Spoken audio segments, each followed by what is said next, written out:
네, 안녕하세요. 오늘 기권에 대해서 수업하도록 하겠습니다.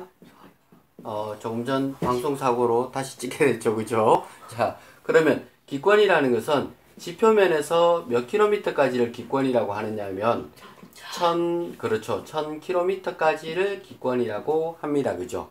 그러면 이 기권은 어떻게 분포하는지에 대해서 오늘 배워야 되는 거 맞죠? 대륙권, 성층권, 중간권, 열권 이런 게 나오게 됩니다. 그죠? 자, 그러면 가장 기본적인 원리부터 배워나가도록 하겠습니다. 항상 시험 칠 때 보게 되면 실험이 제일 중요하거든요. 그러면 어떤 실험이 나오게 되느냐 하면, 자, 전열기가 있어요. 전열기. 뜨겁겠죠? 전열기 바로 앞에 온도계 두 개를 매달아 놓고, 그리고 전열기에서 조금 떨어진 곳에다가 검게 칠한 구리판을 갖다 댑니다. 그러면 까맣게 칠했기 때문에 전열기의 열을 흡수하겠죠. 그럼 이 구리판은 뭐에 해당되는 거냐면 지구의 지표면에 해당되는 거예요. 그럼 지표면이 따뜻해지는 겁니다. 그죠? 그러면 지구의 지표면이 따뜻해지면 이 구리판 앞에도 온도계 두 개를 이렇게 설치를 합니다. 그러면 A 온도계, B 온도계, C, D 온도계입니다. 그러면 A 온도계와 B 온도계는 전열기의 영향을 더 많이 받겠죠. 그렇죠? 그러면 전열기에 가까울수록 뜨겁고 전열기에서 멀수록 온도가 낮겠죠. 그런데 구리판에 가까운 쪽은 전열기보다는 구리판의 영향을 더 많이 받습니다. 왜? 구리판이 전열기로부터 가열이 되니까 따뜻하겠죠. 그러면 구리판에 가까울수록 따뜻하고 구리판에서 멀수록 식어지겠죠. 그죠? 그런 원리로서 이해를 하시면 되겠습니다. 그러면 지구의 공기도 마찬가지입니다. 기권도 마찬가지로 만약에 지표면이 있어요. 그죠? 태양에 의해서 지표면이 가열이 되겠죠. 그러면 지표면에서 가까울수록 따뜻하겠죠. 그런데 지표면에서 멀어질수록 온도가 점점점 내려갑니다. 근데 이 지표면의 영향을 받는 게 몇 킬로미터까지냐면 80킬로미터까지는 지구 표면의 영향을 받는데 80킬로미터 넘어가게 되면 이제 지표면의 영향은 안 받습니다. 그럼 누구의 영향을 받겠어요? 이제는 태양 복사 에너지를 직접 영향을 받겠죠. 그러다 보니까 태양에 가까운 쪽이 온도가 높으니까 다시 온도가 올라가기 시작하죠.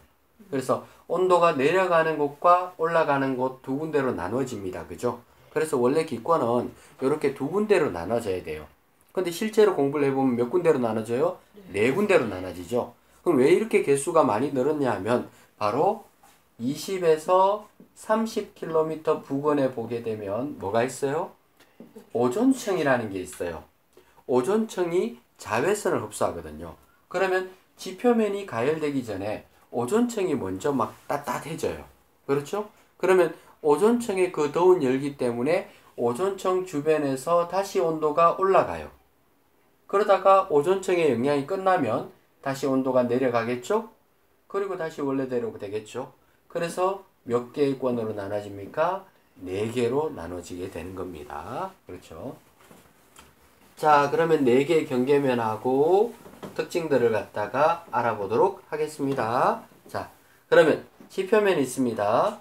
자, 지표면에서 11km까지는 온도가 내려가는데 11km를 넘어서면서는 오존층의 영향을 받아서 다시 온도가 올라갑니다.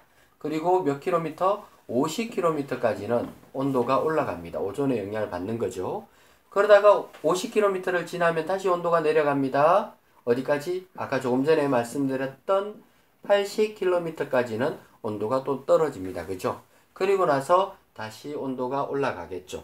그렇게 해서 대륙권, 성층권, 중간권, 열권 이렇게 네 가지 권으로 나눠집니다. 그럼 시험에서 이제 무엇을 기준으로 네 개의 권을 나누는지 기준이 시험 문제 많이 나와요. 기준은 뭐냐면 올라가면 높이죠. 높이에 따른 기온 변화. 그게 시험에 많이 나와요. 높이에 따른 기온 변화. 그러니까 높이 올라가면 기온이 낮아지고 높아지고 낮아지고 높아지고 기온이 변하죠. 그래서 높이에 따른 기온 변화. 요게 정답이거든요. 그러면 기온이 낮아지는 곳이 두 군데가 있어요. 무슨 권? 무슨 권 있죠? 대륙권하고 중간권하고 두 개가 있습니다. 그죠? 그러면 대륙권과 중간권은 높이 올라갈수록 기온이 떨어져요. 그러면 자, 밑에는 더운 공기가 있었는데 올라갈수록 기온이 낮아지면 위에는 찬 공기가 되겠죠. 그러면 찬 공기와 더운 공기 중에서는 더운 공기가 가볍고 찬 공기는 무거워요. 그죠? 그래서 무거운 찬 공기는 내려오고 가벼운 더운 공기는 올라가겠죠. 이렇게 도는 현상을 대류 현상이라고 얘기합니다. 그래서 대류 현상이 일어나는 곳이 두 군데 있는데 대류권과 중간권, 온도가 낮아지는 두 군데가 대류 현상이 일어나게 되는 겁니다. 이 대류 현상이 일어나는 것 중에서 또 하나 추가되는 게 있어요. 대류 현상이 일어나다 보면 공기가 위로 올라가면 아직 뒤에 파트에 나오는데 공기가 올라가면 자연스럽게 구름이 만들어져요. 그러면 날씨가 나타나겠죠. 근데 이 두 개권 모두 다 날씨가 나타나는 건 아닙니다. 밑에 대류권은 날씨가 나타나는데 중간권은 날씨가 나타나지 않습니다. 그럼 나타나지 않으면 또 이유를 대야 되잖아요. 왜? 그죠? 맞죠? 그러면 중간권은 대류 현상은 있지만 수증기가 없어요. 수증기가 희박하기 때문에 비를 만들 수가 없어요. 대류 현상은 일어나지만 물방울이 있어야지 비를 만들고 구름을 만들고 뭔가 만들 텐데, 그죠? 그래서 대류 현상 그리고 기상 현상 모두 일어나는 곳은 대류권 한 곳밖에 없고 중간권에서는 무슨 현상만 있다? 대류 현상만 일어납니다. 알겠죠? 수증기가 희박하기 때문에 그렇게 외우시면 되겠습니다. 자, 그러면 각 권의 특징들을 배워보도록 하겠습니다. 제일 먼저 대류권, 방금 배웠어요. 대류권에서는 두 가지 현상 나타납니다. 대류현상, 기상현상. 이 두 가지가 중요해요. 그리고 성층권이 있죠. 성층권은 다르게 말해서 안정층이라고 해요. 공기가 거의 움직이질 않아요. 조용합니다. 왜? 밑에는 찬 공기가 있고 올라갈수록 더운 공기가 되니까 찬 공기는 밑에 있고 싶어 하고 더운 공기는 위에 있고 싶어 하고 그럼 꼼짝 안 하고 있으면 되잖아요. 그죠? 그럼 이런 경우는 꼼짝도 하지 않고 제자리에 있습니다. 그럼 여기는 조용하니까 비행기가 날아다녀도 너무나 조용하고 기체가 흔들릴 염려가 없죠. 바람도 거의 불지 않고. 그래서 비행기는 어디로 날아다닌다? 성층권으로 날아다닙니다. 그래서 우리가 비행기를 타면 대류권을 통과할 때는 속력도 변하고 그리고 바람도 불고 이렇기 때문에 안전벨트 메고 올라가는 거 맞죠? 그러다가 성층권에 도착하게 되면 이제는 안전벨트 푸시고 마구 돌아다니세요 라고 말씀하잖아요. 그죠? 안내방송이. 성층권에서는 조용하고 안정된 기층이기 때문에 가능한 겁니다. 그리고 중간권에서는 다시 돌아가겠죠. 그죠? 자, 성층권에서는 시험에 많이 나오는 게 조금 전에 오존층이라는 게 있었죠. 오존층에서는 뭐를 흡수한다? 자외선을 흡수합니다. 그죠? 그러면 자외선은 UV라고 쓰거든요. 자외선은 UVA도 있고 UVB도 있고 UVC도 있거든요. C가 제일 짧은 거예요. UVC가 제일 안 좋아요. 그러면 제일 안 좋은 UVC와 UVA는 오존층에서 막아줍니다.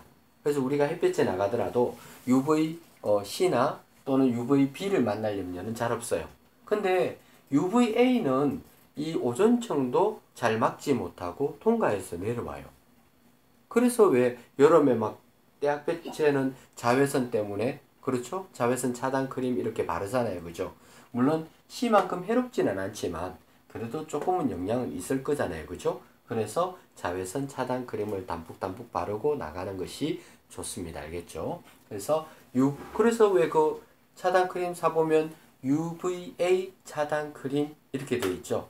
자외선 차단 크림이라고 해서 뭐 자외선 전체를 차단하는 거 아닙니다. 그 차단 크림은 UVA 요 파장에 대해서만 차단할 수 있습니다. 라는 그런 광고거든요. 그죠? 그래서 성층권에는 오존층이 있다는 거. 오존층은 20에서 30km 부근에 존재합니다. 그리고 중간권에서는 이제 시험에 많이 나오는 중간권에 일단 대류현상이 일어났죠. 그리고 중간권에는 유성이 생깁니다. 왜냐하면 외부에서 타고 들어오던 많은 돌덩어리나 이런 것들이 열권에서는 기체가 별로 없어요. 왜? 대부분의 기체는 대류권 아래쪽으로 몰려있죠. 그러면 열권에는 기체가 별로 없다 보니까 타지도 않고 그냥 통과해서 내려와요. 그러다가 중간권쯤 오게 되면 그래도 기체가 좀 분포하잖아요. 그죠? 그러면 부딪혀가지고 막 열이 발생하면서 탑니다. 그래서 이 유성이 발생하는 곳은 어디다? 중간권 되겠습니다. 그리고 마지막 열권이죠. 자, 마지막 열권을 보게 되면 온도 변화가 심해요. 왜? 낮에는 태양 복사 에너지에 영향을 받죠, 열권은. 그럼 태양 복사 에너지에 영향을 받는 열권은 낮에는 온도가 굉장히 급격하게 올라가겠죠. 근데 밤이 되면 식을 거 아니에요, 그죠? 그래서 낮과 밤의 기온 차이가 굉장히 심한 곳이 무슨 권? 열권입니다. 그렇죠? 열권은 공기도 거의 희박해요. 근데 열권에서 중요한 일 하나 일어나죠. 오로라 현상이라는 게 일어납니다. 그죠? 그러면 오로라 현상은 어떻게 해서 일어나는지에 대해서 살짝 설명하고 넘어가도록 하겠습니다. 자, 오로라 현상은 어떻게 일어날까요? 자, 지구가 있어요. 지구는 나름대로 자석적인 힘을 갖고 있죠. 북극은 S극에 해당되고 남극은 N극에 해당되거든요. 그래서 지구는 자기장의 힘이 이렇게 반알렌 지구대라는 보호막을 치게 됩니다. 그러면 태양에서 흑점이라는 곳이 있거든요. 다른 곳보다 온도가 2000도 낮은 곳이 있어요. 까만 점이 있거든요. 흑점에서 날아오는 어떤 전자기파가 있어요. 이 전자기파가 지구권에 들어오려고 하니까 보호막이 차단을 막 하고 있는 거죠. 못 들어오는 거죠. 그때 이제 이 전자기파가 차단막을 피해서 가다가 극지방 쪽에 보니까 나름대로 빨려 들어가는 곳이 생겼죠. 그렇죠?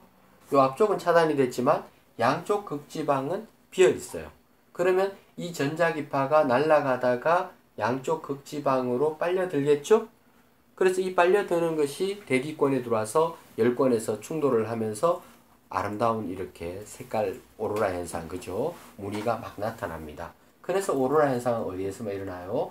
양쪽 극지방에서만 일어난다고 해서 오로라 현상을 다른 말로는 극광 현상이다 라고 얘기하기도 합니다. 그래서 이 극광 현상은 무슨 권에서 일어나요?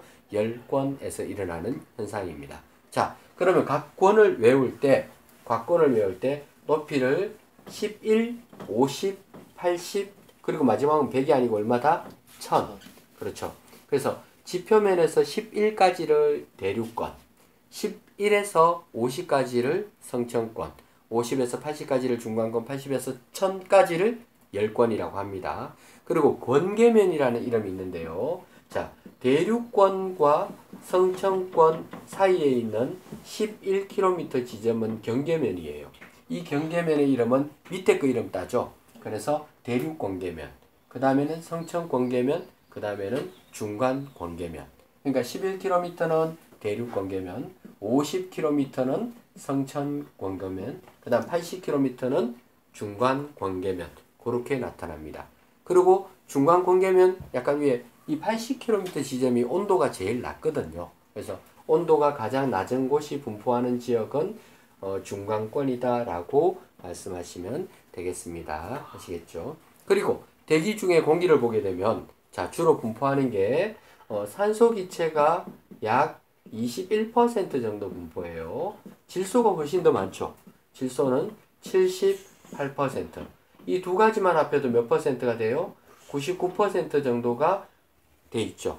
그러니까 대부분의 공기는 질소, 산소, 세 번째가 아르곤, 그렇게 순서 흘러가지만 질소, 산소가 가장 많습니다. 그래서 우리가 숨 쉴 때 이용되는 거는 산소죠. 자, 대기권의 역할들이 많이 있죠. 대기권이 이렇게 보호막을 형성하다 보니까 외부 환경으로부터 지구가 보호를 받죠. 그죠? 그래서 외부에서 날아오는 여러 가지들에 의해서 보호막을 형성하고 있습니다. 그리고 우리가 호흡을 하거나 또는 광합성을 할 때 필요한 기체들을 공급받기도 하는 게 맞죠. 그죠? 그렇게 이해하시면 되겠습니다. 자, 이제 조금 남았어요. 그죠? 자, 복사평형에 대해서 빨리빨리 설명하도록 하겠습니다. 자, 복사평형이라는 이것도 마찬가지예요. 복사평형 내용도 항상 실험 내용이 굉장히 중요합니다. 그러면 복사평형은 까만색 컵이 있어요. 자, 까만색 컵이 있는데 까만색 컵에다가 전등을 켜게 되면 자, 어떻게 될까요? 처음에는 이 컵이 온도가 낮기 때문에 온도가 낮기 때문에 처음에는 흡수하는 열이 많고 방출하는 열이 조금밖에 없겠죠. 그러면 이 컵의 온도는 점점 어떻게 돼요? 올라갑니다. 그러다 보면 이 컵이 온도가 높아지면 높아질수록 방출하는 양이 늘어나겠죠. 그러다가 어느 순간 흡수하는 에너지와 방출하는 에너지가 같아지는 순간이 존재하겠죠. 두 개가 같아지는 순간에 온도가 어떻게 돼요? 일정하게 됩니다. 요거를 무슨 상태라 그래요? 복사 평형 상태라고 이야기합니다. 그래서 복사 평형 상태가 되게 되면 온도가 일정하게 됩니다. 그래서 지구도 연평균 기온 15도씨에서 복사 평형을 이루고 있는 상태입니다. 그래서 지구가 15도에서 평형이 된 거는 태양으로부터 에너지를 흡수하고 처음에는 조금씩 내보내다가 결국 나중에는 흡수하는 양과 방출하는 양이 같아지면서 지금 현재 모습이 되었다라고 생각을 하는 겁니다. 일종의 학설이에요. 그죠? 그렇게 나타납니다. 그게 이제 복사평형이고 복사평형 상태라고 얘기하시면 되겠습니다. 그리고 지구 복사평형을 좀 더 구체적으로 보면요. 자, 온실 효과라는 게 나오는데요. 만약에 지구 대기권이 없으면 백이라는 에너지가 들어오면 백이라는 에너지가 방출되겠죠. 근데 그에 비해서 지구는 대기권이 있죠. 대기권이 있다 보니까 대기권에서 100이 다 들어오지 않습니다. 반사되는 게 있어요. 얼마? 30이 반사가 돼요. 그러면 실제로 얼마 들어옵니까? 70이 들어오죠. 그럼 나가는 것도 얼마만 나가면 되겠어요? 70만 나가면 복사평형 일어나는 거 맞죠? 그런데 지구 내부에서 왔다 갔다 하는 양이 아까는 바닥에서 100이 올라갔잖아요. 그죠? 근데 지구 대기권 때문에 지구가 떳떳해지다 보니까 올라가는 양이 153으로 늘어났어요. 그러다 보면 아까 100일 때보다 153이면 더 따뜻하죠. 그죠? 그래서 지구가 따뜻한 것을 느끼면서 살아갈 수 있어요. 그걸 온실 효과라 그래요. 온실 효과의 기체 중에서는 대표적으로 이산화탄소 기체도 있고 수증기도 있어요. 그래서 여러분들 왜 겨울이 되면 따뜻하게 지내고 싶죠? 그래서 가습기를 틀어요. 가습기를 틀면 방 안에 수증기가 촉촉하게 많아지겠죠? 그러면 방에서 밑에 데워진 따뜻한 공기가 수증기랑 함께 따뜻해지니까 평상시보다 더 따뜻해지겠죠. 그죠? 근데 수증기가 너무 많아지게 되면 뭔가 찍찍 밀릴 것 같은 느낌도 들긴 하죠. 그죠? 수증기가 많을수록 좋죠. 그래서 겨울에는 수증기가 많은 게 좋습니다. 왜? 건조하니까. 수증기가 많으면 공기 중에 수증기가 많으면 감기도 안 걸리고 좋습니다. 그래서 집에 혹시나 가습기가 없으면 젖은 빨래 이렇게 널어놓거나 걸레는 좀 그래요. 그죠? 걸레는 좀 그렇고 행주나 걸레보다는 될 수 있으면 젖은 빨래 수준에서 해주시기 바라요. 알겠죠? 그렇게 해서 널어놓으시면 감기도 안 걸리고 좋습니다. 물론 이제 여름이니까 여름에는 가습기를 틀면 안 되겠죠. 그죠? 안 그래도 수증기가 많아서 온몸이 찌뿌득하고 찜찜한데 거기서 가습기까지 틀면 그렇죠. 그죠? 많이 힘들 거예요. 그죠? 그래서 이렇게 온실 효과까지 잠깐 설명했습니다. 자, 그리고 나서 위도별로 복사평형을 보도록 하겠습니다. 자, 마지막 내용이에요. 자, 지구가 있으면 여기 적도지방이 있어요. 그리고 극지방이 있습니다. 태양 복사 에너지가 들어오면 적도지방에는 수직으로 들어오니까 짱짱하게 미치겠죠. 엄청 덥습니다. 그래서 적도지방에는 엄청나게 열기가 막 많이 들어오고 그에 비해서 극지방은 괜찮나요? 머리에 그죠? 폰 올려도 괜찮아요. 근데 머리 박으면 안 돼요. 그죠? 오늘 했던 수업 다 까먹은 것 같아요. 그래서 적도지방 같은 경우는 에너지가 엄청나게 많이 들어오죠. 그에 비해서 극지방 같은 경우는 에너지가 적게 들어옵니다. 그래서 그래프로 그리게 되면 적도지방은 에너지가 많이 들어오고 양쪽 극지방은 적게 들어오죠. 요 선이 바로 태양 복사 에너지입니다. 그러면 이 태양 복사 에너지에 비해서 지구 복사, 물론 적도지방이 더 더우니까 적도지방이 열기를 더 뿜겠죠. 그렇지만 차이가 그렇게 많이 나지는 않습니다. 이렇게 점선으로 끈 게 지구 복사 에너지입니다. 그럼 시험에서 요거는 태양 복사 에너지, 점선은 지구 복사 에너지. 그러면 적도지방에서는 태양 복사 에너지가 많이 들어오고 나가는 건 적으니까 남겠죠. 요게 에너지가 과잉되는 부분이에요.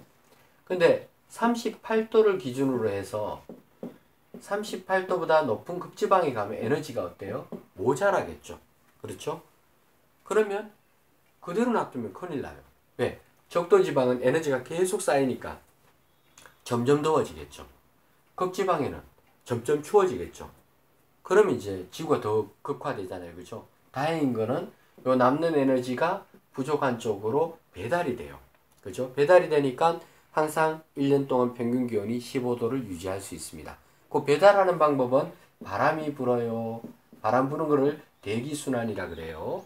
그리고 해류, 해수의 순환이죠. 대기와 해수의 순환인데 해류, 바닷물이 적도지방에서 더워진 바닷물이 따라서 올라가죠. 그래서 알래스카나 이런 곳에 가게 되면 난류가 올라오기 때문에 생각보다 바닷물이 물론 들어가 본 적은 없어요.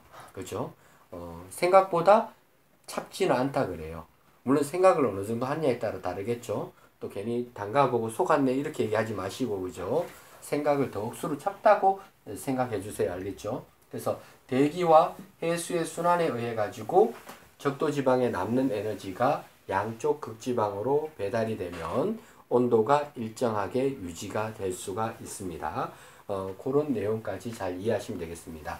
요게 두 개가 똑같은 지점 몇 도? 위도 38도. 잘 기억하시면 되겠습니다. 그리고 조금 전에 높이에 따른 기온 변화에 의해서 4개권으로 나눠졌다는 거 잘 기억해 주시면 됩니다. 감사합니다.